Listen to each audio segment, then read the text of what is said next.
সাক্ষী এই শব্দটার সাথে আমরা পরিচিত। এই শব্দের দ্বারা আজ হাজারো মানুষের জেল, জরিমানা, জুলুম, নির্যাতনের শিকার হওয়া লাগছে। আর এই সাক্ষীটার আগে মিথ্যা শব্দটা জোড়ার কারণে অনেক ভয়ঙ্কর মানুষও ছাড় পেয়ে যাচ্ছে। আল্লাহরও সাক্ষী আছে। আল্লাহ সাক্ষী নেই? আল্লাহ রাব্বুল আলামিনের প্রথম সাক্ষী আমাদের এই দুই কাঁধে বসা আছে। কোরআনে কারীম জানিয়েছে কিরামান কাতিবিনা ইয়ালামুনা মা তাফআলুন। কিরামান কাতিবিন আমরা অনেকে জানি এটা দুইজন ফেরেশতা, নাকি না? এটা সম্মানিত লেখক দল। দুইজন লেখক আমাদের সাথে আছে, ওনারা লিপিবদ্ধ করছে। আপনার হায়াত পর্যন্ত যা হবে সব ওরা লিখে রাখবে। কিয়ামতের দিন 2 নাম্বার সাক্ষী, ইকরা কিতাবাকা কাফা বিনাফসিকা লিয়াউমা আলাইকা হাসিবা। আল্লাহ এটা ধরিয়ে বলবে, পড়ো। জান্নাতে যাবে না জাহান্নামে যাবে, আজকে কাউকে জিজ্ঞাসা করা লাগবে না, তোমার হিসাবের জন্য তুমি নিজেই যথেষ্ট। 3 নাম্বার যে সাক্ষী, এই জমিনের উপরে আমরা যা করছি, সিংগায় ফৎকার দেওয়ার সঙ্গে সঙ্গে জমিনের ভেতরে যা আছে ওয়া খরাজাতিল আরদু আসফালাহা, সব কিছু বোঝা আকারে বের করে দেবে। 4 নাম্বার সাক্ষী আমার শরীরের অঙ্গ প্রত্যঙ্গ। আল্লাহ পাক বলেন আল ইয়াউমা নাখতিমু আলা আফওয়াহিহিম ওয়া তুকাল্লিমুনা আইদিহিম ওয়া তাশহাদু আরজুলুহুম বিমা কানু ইয়াকসিবুন।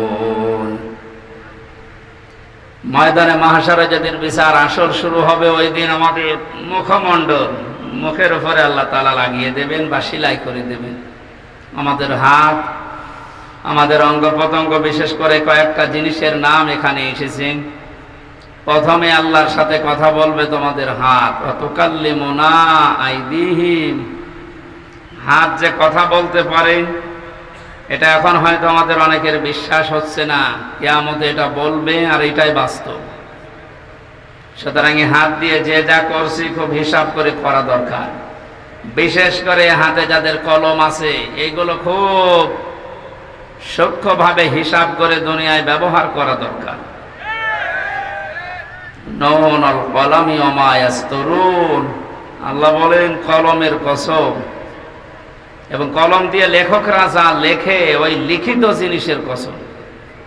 সুতরাং সাংবাদিক যারা আছেন, লেখক যারা আছেন, বিচারক যারা আছেন, কলম দিয়ে কিছু লেখার আগে আমার মনে হয় কমপক্ষে 10 বার ভাবা উচিত।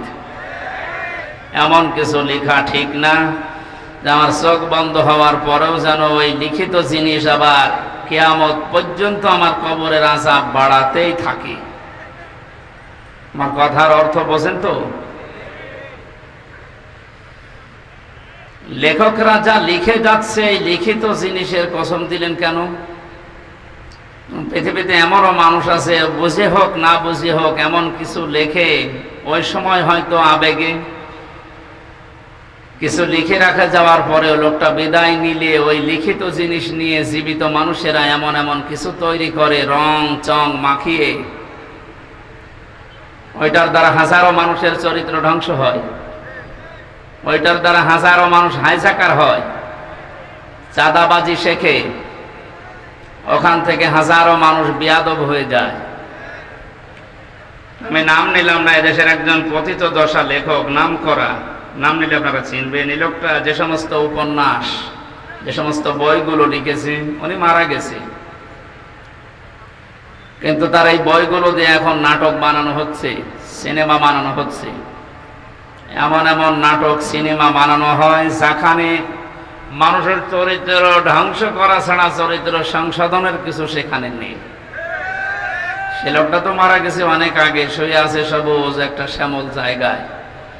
এর দ্বারা যত মানুষ এই দেশে চরিত্র হারাচ্ছে, পৃথিবীর সবচাইতে বড় সম্পদ মানুষের চরিত্র। এটা যারা হারিয়ে ফেলে তার কাছে আর কিছু থাকে না। আপনি তো মারা গেলেন, আপনার লিখিত জিনিস দিয়ে কি মানুষ হারাচ্ছে আপনি কবরে বসে বসে কিন্তু এখন টের পাচ্ছেন। এই জন্য লেখকরা যা লিখে যাচ্ছে ওই লিখিত জিনিসের গুরুত্ব আছে, এই জন্য আল্লাহ লিখিত জিনিসের কসম দিয়েছেন। এমনকি এটা যখন ইতিহাস হয়ে যায় তখন ওর কদর আরো বেড়ে যায়। আল্লাহ বলেন ওয়াল আসরি, ইতিহাসের কসম। কারণ পৃথিবীর ময়দানে অনেক কিছু অনেকে ভুলে যায়, ইতিহাস ওইটা সংরক্ষণ করে রাখে, ইতিহাস কিন্তু ভোলে না।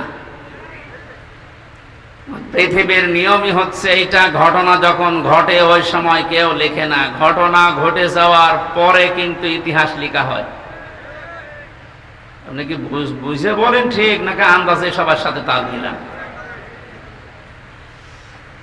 আপনারা অনেকে আমরা জন্মের পর থেকে ইয়াজিদের ইতিহাস শুনি। লোকটা জালেম ছিল। কে ছিল? বলেন বলেন। এত জুলুম করেছিল, ওই সময় জালেমের বিরুদ্ধে লেখার মতো মানুষ পাওয়া যায়নি, কিন্তু ইতিহাস লেখা হয়েছে, না হয়নি? ইয়াজিদের যে ইতিহাস, এটা পড়লেই মানুষ তাকে গালি দেয়, অথচ নামটা তো খারাপ না। ইয়াজিদ অনেক সুন্দর নাম, সুন্দর নাম না? এই পৃথিবীতে এখন কাউকে পাবেন যে একটা কুকুরের নামও ইয়াজিদ রাখে? কোথায় আল্লাহ পৌঁছিয়ে দিয়েছে আপনি টের পেয়েছেন?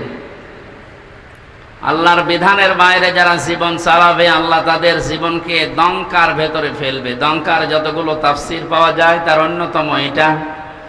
দঙ্কা মানে ওই মানুষটাকে আল্লাহ, 7টা বিষয় আছে দঙ্কার ভেতরে, এর 3 নাম্বারটা পৃথিবীতে এই মানুষটা মারা যাওয়ার সময় একটা ইতিহাস হয়ে থাকবে। আমাদের ঝিনাইদহের এক এমপি কিছুদিন আগে মারা গেছে, ইতিহাস হয়ে আছে বাংলাদেশে। কত টুকরা করেছে তার লাশ, এমনকি শুনলাম যে বিলিন্ডার মেশিন দিয়ে পর্যন্ত বিলিন্ডার করে বিভিন্ন জায়গায় ছড়িয়ে দিয়েছে। বাংলাদেশে একটা ইতিহাস হয়ে রাখেনি।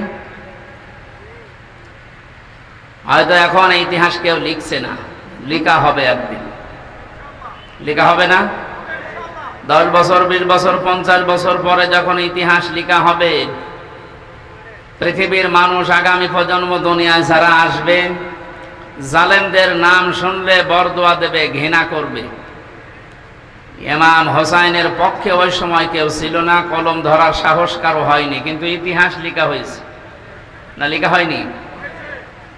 ইমাম হোসাইনকে ইতিহাস স্মরণীয়, বরণীয় করে দিয়েছে, নন্দিত করে দিয়েছে, বিজয়ী করে দিয়েছে। আর ইয়াজিদকে আল্লাহ নিন্দিত, ঘৃণিত, এই পৃথিবীর সবচাইতে নিকৃষ্ট মানুষের তালিকায় নাম তুলে দিয়েছে। এত সুন্দর নাম, এই লোকটাকে যদি এত নিচে নামিয়ে আল্লাহ দিতে পারেন, পৃথিবীর যারা জালেম, হয়তো সামনাসামনি আপনাদের কোনো কিছু বলার ক্ষমতা দুনিয়ায় কারো নেই, ইতিহাস কিন্তু লেখা হবে। নয়তো ওয়ালা আসরি, আসরের আগে আল্লাহ ওয়া দিতেন না। আল্লাহ কসম দিয়েছেন, ইতিহাসের কসম, এটা নীরব সাক্ষী। চোখ বন্ধ হওয়ার পরে হয়তো ইতিহাস যখন লেখা হবে, আপনারও নাম এই পৃথিবীতে যত সুন্দর থাক, কিয়ামত পর্যন্ত আপনার নামে কেউ কুকুরও পুষবে না। এই জন্য আমাদের উচিত, সাক্ষীর যে বিষয় 4 ধরনের বললাম, আল্লাহ রাব্বুল আলামিন এই 4 প্রকার সাক্ষী যেন আমাদের পক্ষে এনে দেন, বলেন আমিন।